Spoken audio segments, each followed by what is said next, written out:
Estar bem informado tem um custo. Não estar, custa muito mais. André Ventura e António José Seguros estão na segunda volta. E cada detalhe conta. O palco das eleições é no Observador. Acompanhe passo a passo. Assine hoje o Observador e garanta acesso a todos os artigos, agora com 40 € de desconto. Saiba tudo em observador.pt.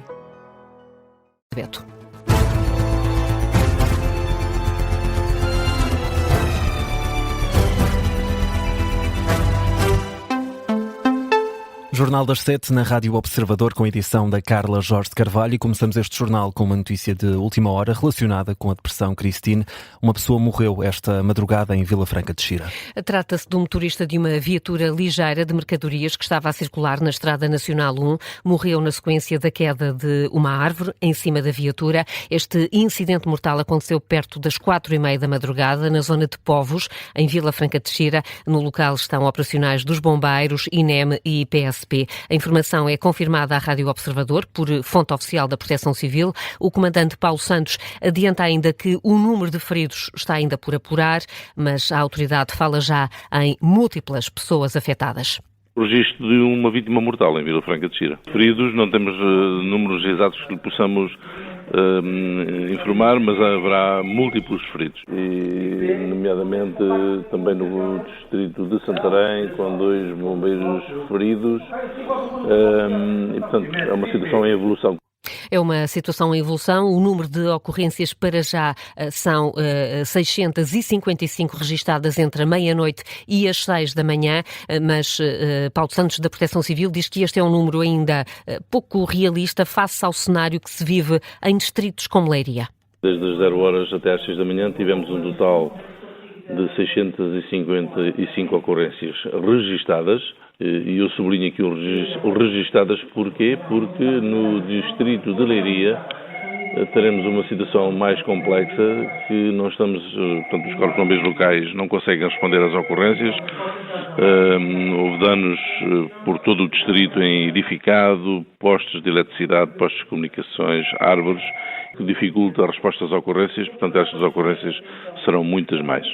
O distrito de Leiria como um dos mais críticos face aos efeitos da depressão Christine, é o que adianta a Proteção Civil à Rádio Observador, declarações feitas há instantes. O Instituto Português do Mar e da Atmosfera prevê ventos de 160 km por hora na costa portuguesa e alerta que o impacto pode ser catastrófico. Hoje há 2 distritos de Portugal continental sob aviso vermelho devido ao vento. Também todo o litoral do país está sob aviso vermelho para a agitação marítima. A Proteção Civil acionou o estado de prontidão máximo para responder ao impacto desta depressão. Pede às pessoas para que fiquem em casa e que evitem deslocações desnecessárias. O Carlos Pedro está a acompanhar as ocorrências relacionadas com o mau tempo. Carlos, vamos aos principais destaques. O mau tempo já levou a Transtejo a interromper temporariamente a ligação fluvial entre Cacilhas e o Cais do Sodré e também entre o Seixal e o Cais. A última atualização foi feita pouco depois das 5h30 da manhã, com a empresa a não conseguir prever a retoma do serviço regular entre os portos fluviais. Ainda na margem sul, parte do Barreiro está sem energia elétrica, ou seja, às escuras. O mesmo cenário se verifica, de acordo com a SIC Notícias, em vários locais de Santarém, Abrantes e Peniche. Os efeitos estendem-se aos espaços de ensino. Todas as escolas em Torres Vedras vão estar fechadas, tal como em Oliveira do Hospital, no distrito de Coimbra. Também as escolas de Montalegre vão estar encerradas, porque, para além da chuva e do vento, há a previsão de queda de neve para este concelho. Na vila de Izeda, também em Bragança, não há escolas abertas nem transportes a funcionar. A Proteção Civil pede que a população destas zonas se mantenha alerta e que evite deslocações desnecessárias. E por falar em deslocações, há pelo menos 14 estradas nacionais cortadas em todo o país. Em causa estarão inundações e deslizamentos de terra. Sintra, Coimbra, Setúbal, Lourinhã, Rio Tinto, Torres Vedras, Golgã e Porto Alegre são alguns dos locais com as estradas afetadas. Carlos Pedro a acompanhar os efeitos da passagem da depressão Christine por território continental. Por agora, as zonas do centro do país e a Grande Lisboa são as regiões mais afetadas. E, Carla, importa também perceber como está a situação no Porto. A Proteção Civil alertou esta semana para a possibilidade de cheias na zona ribeirinha. Onde está a esta hora a repórter Maria Rego? Maria, bom dia. Que cenário é que nos podes descrever agora? neste momento um cenário de normalidade, mas para perceber isso comigo tenho o mestre de tráfego local, Carlos Silva. Pergunto-lhe se a esta hora é normal a Ribeira estar com estes níveis de água. Assim, estes níveis de água não são normais, mas para já não é nada preocupante. Que tipos de avisos é que receberam da Proteção Civil? A Proteção Civil tem estado aqui, tem vindo, eu estive aqui durante a noite e eles também estiveram aqui e eles andaram a avisar os restaurantes e o pessoal que andava aqui tiveram a dar avisos para termos atenção às cotas do rio. E de que forma é que estão prevenidos caso aconteça alguma subida da maré ou até mesmo rajadas mais fortes de vento? Assim, no nosso caso tivemos que reforçar as amarrações dos barcos e tivemos que tomar essas precauções. Que tipo de precauções? Foi isso, foi reforçar as amarrações nos barcos e agora é só esperar. E em princípio hoje não vão circular, é isso? Não, a navegação noturna está encerrada pela APDL e em princípio cruzeiros também não vamos ter. Da maneira que está o rio, não vai haver. Disse-me que passou aqui a noite, viu alguma hora que tenha sido mais crítica? Não, teve sempre assim. O nível que está foi o nível que se manteve. Muito obrigada. Ficamos então com as declarações de Carlos Silva, ele que é mestre de tráfego local, sobre esta situação que aqui se vive. Neste momento, Carla, como dizia, é um cenário de alguma normalidade face à depressão. Mas todos preparados para que a situação se possa agravar. É a reportagem em direto da Maria Rego, que está no Porto e que vai continuar a acompanhar o impacto da depressão, Cristina. E este é um assunto que também está em destaque esta hora no site Observador e que vamos continuar a atualizar em todos os espaços informativos. Destaque agora para o debate entre António José Seguro e André Ventura. Seguro acusa Ventura de estar na eleição errada e não ter perfil para Presidente da República. Já o candidato apoiado pelo Chega tentou colar o adversário à herança do PS. São alguns dos destaques do único debate desta segunda volta. Os dois candidatos procuraram distanciar-se e acentuar diferenças. Para isso tentaram diminuir-se mutuamente. Saúde, imigração, corrupção foram temas em destaque, mas o debate começou com a discussão em torno dos apoios de António José Seguro. João Gama. André Ventura encontra contradições em apoios como o de Aníbal Cavaco Silva e, por isso, tira uma conclusão. É este mesmo homem que diz que António José Seguro é medroso, sem capacidade de liderança, inseguro, apesar do nome, que diz que agora vai votar nele. Isto não é sobre António José Seguro, lamento dizer, é sobre cancelarem-me a mim. António José Seguro promete ser um candidato independente e livre e diz que debate com o André Ventura embaraçado. Percebo que é um embaraço porque o senhor deputado André Ventura apelou a que toda a direita se juntasse a si e eles responderam dizendo-lhe preferimos o António José Seguro. Diferenças do início ao fim, desde logo na relação com o governo. E serei um presidente que coopera lealmente com o governo e com o primeiro-ministro. Não vai ser exigente de forma nenhuma com o governo e por isso querem um presidente que seja, mas que seja uma espécie de rainha de Inglaterra. E nós Seguro diz que Ventura está a concorrer numas primárias de direita. O candidato apoiado pelo Chega desafia o adversário a ir além de generalidades. O Dr. António José Seguro conseguiu falar durante 2 minutos e 36 sem dizer uma única coisa. É muito simples. Eu percebo qual é a técnica do Dr. André Ventura. É dizer que eu não digo nada. E depois diverge. De resto, os dois candidatos concordaram em apenas um tema, a revisão da lei laboral, tal como está, será chumbada por qualquer um dos que seja eleito Presidente da República, mas António José Seguro admite promulgá-la caso haja apenas acordo com o GT. Um acordo, sim, claro. A posição é muito clara. Se é a proposta inicial, votarei politicamente. O senhor desafiou André Ventura a dizer se votava ou não contra esta reforma. Está esclarecido em relação a isso? Não, absolutamente nada. Mas eu já disse, então eu vou-lhe dizer aqui com clareza. Se chegar assim, não passará. Quanto à escolha do próximo Procurador-Geral da República, Ventura quer que seja feita dentro do Ministério Público e não por proposta do Primeiro-Ministro. Para Seguro, é sinal de falta de preparação. Qual é a alternativa para a nomeação do Procurador-Geral da República? Podia ser, por exemplo, dentro da Corporação do Ministério Público, ser escolhido por eles. Uma corporação. Por exemplo. Pergunto-lhe, uma nomeação corporativa do Procurador-Geral da República, a quem é que ele responde?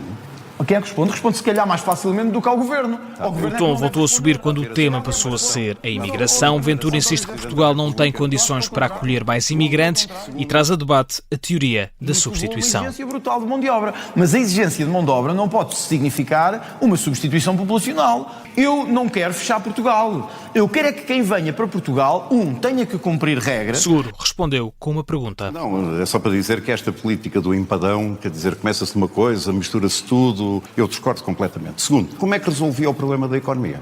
Ela para? Não. O debate fechou com uma discussão sobre a relação entre Portugal e os Estados Unidos. André Ventura, apoiante de Donald Trump, diz que o Presidente da República deve ser firme na defesa do país, esteja quem estiver na Casa Branca. António José Seguro revela que vai dedicar o primeiro Conselho de Estado à defesa e à segurança, precisamente por pessoas como Donald Trump, para quem, diz o socialista, o direito internacional vale muito pouco. João Gama, a acompanhar o debate de ontem à noite entre André Ventura e António José Seguro. Na análise, o editor de política do Observador, Rui Pedro Antunes, destaca os pontos mais importantes. Mas esperava algo diferente, não sei, ou por uma estratégia de ser um santinho e tentar ser ultramoderado, que também podia não colar, ou então de alguma forma tentar aquilo que se dizia esmagar António José Seguro, não é? Ser naquilo que ele é bom. E na verdade nem isso ele tentou, portanto achou que o poderia eventualmente prejudicar mais. Em alguns momentos foi sempre interrompendo, foi sempre André Ventura, mas eu acho que ele próprio, principalmente nesta segunda volta, anda meio perdido sobre para caminho a ir. Primeiro a pescar o olho ao PSD e à Iniciativa Liberal, depois a dizer, perdendo esses apoios para António José Seguro, a dizer que afinal já não quer esse apoio, quer o voto popular.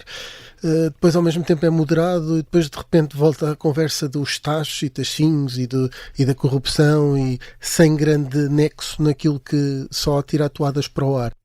Análise do editor de política do Observador, Rui Pedro Antunes, na história do dia de hoje. E este debate vai ser tema em destaque ao longo desta edição das Manhãs 360. No Explicador vamos ter a análise com Álvaro Beleza, apoiante de António José Seguro, e Diogo Pacheco Amorim, que apoia André Ventura. É para ouvir logo depois do Jornal das 9. Mudamos de tema, Carla, e falamos agora de educação. As desigualdades regionais continuam a condicionar o acesso ao ensino superior. É a conclusão do mais recente estudo da Fundação Belmiro de Azevedo, que analisa as desigualdades regionais e a mobilidade dos estudantes no acesso ao ensino superior ao longo da última década. Os dados mostram que a distância e as condições socioeconómicas continuam a ser entraves ao acesso a uma instituição de ensino superior. Laura Figueiredo. Apesar da expansão e da massificação do ensino superior, a mobilidade dos estudantes continua fortemente condicionada por fatores socioeconómicos e territoriais. O estudo conclui que a distância é um dos fatores que mais contribui para que os jovens não se desloquem, mas também as condições socioeconómicas, bem como a presença ou a ausência de instituições de ensino superior no município de origem, revelam-se determinantes nas decisões de candidatura. Para além disto, as perspectivas salariais e os custos de vida nos municípios onde se encontram as instituições têm um peso determinante nessas escolhas. Nas áreas metropolitanas, onde a oferta é mais ampla e diversificada, os estudantes revelam uma maior sensibilidade à distância. Já nos territórios do interior, a mobilidade é frequentemente uma necessidade devido à escassez de alternativas, o que leva muitos estudantes a percorrer distâncias mais longas. As conclusões do estudo evidenciam assim um duplo desafio: garantir que a origem geográfica não condiciona o acesso ao ensino superior e promover uma maior eficiência do sistema, reduzindo custos e combatendo o risco de abandono. Laura Figueiredo, com as conclusões do relatório da Fundação Belmiro de Azevedo sobre as desigualdades no acesso ao ensino superior. Os investigadores recomendam a criação de bolsas específicas para reduzir a desvantagem dos estudantes que vivem longe das instituições ou que têm mais dificuldades financeiras. Da última noite chega também a notícia da morte de Fernando Mamed. O antigo atleta do Sporting tinha 74 anos. É um dos maiores nomes do desporto e do atletismo nacional. Fernando Mamed foi medalha de bronze nos Campeonatos do Mundo de corta-mato em 1981, recordista europeu e mundial. De resto, manteve o melhor tempo do mundo nos 10 mil metros durante 15 anos. Participou em 3 Jogos Olímpicos: Munique em 72, Montreal em 76 e Los Angeles em 1984. E, Carla, nas últimas horas têm surgido várias reações, a começar pelo Sporting. O clube que Fernando Mamed representou, em comunicado, o Sporting refere-se ao atleta como uma lenda e recorda um dos maiores nomes da história do desporto português e do emblema de Alvalade. A Federação Portuguesa de Atletismo destaca o legado, a carreira de excelência e a dedicação de uma figura ímpar. O Comitê Olímpico de Portugal elogia um dos maiores nomes do atletismo, enquanto que a Federação Portuguesa de Futebol fala de um atleta de eleição. Também o Presidente da República assinala a morte de Fernando Mamed. Marcelo Rebelo de Sousa descreve-o como uma figura marcante e incontornável do atletismo e do desporto nacional. Lembra ainda que foi agraciado com o grau de Comendador da Ordem do Mérito em 89. 7h14, Carla, que outras notícias estão em destaque a esta hora? Mais uma atualização de última hora sobre os efeitos da depressão Christine. A circulação ferroviária está suspensa na linha do Norte para comboios de longo curso. Não estão a ser realizadas viagens entre Porto e Lisboa. O mau tempo provocou estragos nas vias. É um aviso da Comboios de Portugal numa publicação nas redes sociais. A transportadora informa também que a circulação está suspensa nas linhas do Sul, do Oeste e do Sado. O Tribunal Central Criminal de Lisboa agendou para hoje a leitura do acórdão do processo do homem acusado do triplo homicídio numa barbearia na Penha de França, em Lisboa, um crime que ocorreu em 2024. O Ministério Público pede prisão perto da pena máxima de 25 homens para o homem considerado que ficou provado que o arguido praticou 3 crimes de homicídio qualificado por motivo fútil. Os ataques russos no leste e sul da Ucrânia das últimas horas fizeram 10 mortos e danificaram as infraestruturas energéticas. A região de Odessa foi atacada por cerca de 50 drones russos, isto numa altura em que Rússia e Ucrânia estão em negociações diretas para terminar o conflito de quase 4 anos. Jornal das 7 com a Carla Jorge de Carvalho.